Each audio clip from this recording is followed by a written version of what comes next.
বেলাল রাদিয়াল্লাহু আনহু, a unique person in the history of ইসলাম।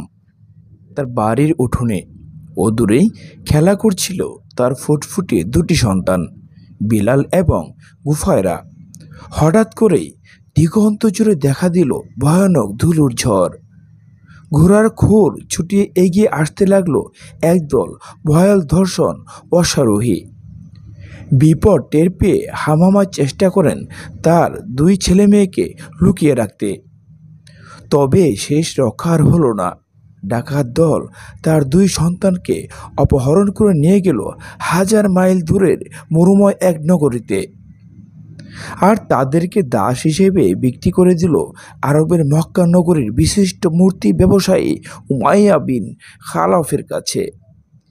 এখানেই শুরু হয় হযরত বিলাল রাদিয়াল্লাহু আনহুর দাসত্বের করুণ জীবন।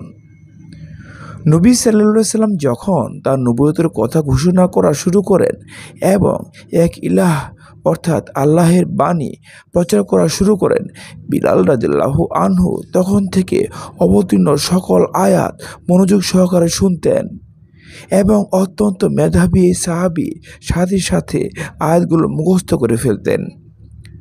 নবী সাল্লাল্লাহু আলাইহি সাল্লাম এর ধর্ম প্রচার বিলালকে ইসলামের দিকে এতটাই আকৃষ্ট করে যে তিনি কোনো কিছু চিন্তা না করে ইসলাম ধর্ম গ্রহণ করেন।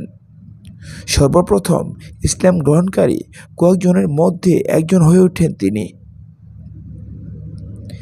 ইসলাম গ্রহণের জন্য বিলালকে সহ্য করতে হয়েছে অমানবিক কষ্ট ও যন্ত্রণা। তার মনিব উমাইয়া ইবনে খালাফ যখন জানতে পারে সে ইসলাম ধর্ম গ্রহণ করেছে, সেই থেকে তার উপর নির্যাতনের মাত্রা বাড়তে থাকে। তাকে নানাভাবে তাকে ইসলাম ত্যাগ করার জন্য জোর করা হয়। নির্যাতনের প্রথম দিকে হযরত বিলাল রাদিয়াল্লাহু আনহুকে বেঁধে চাবুক ও লাঠি দিয়ে পেটানো হতো।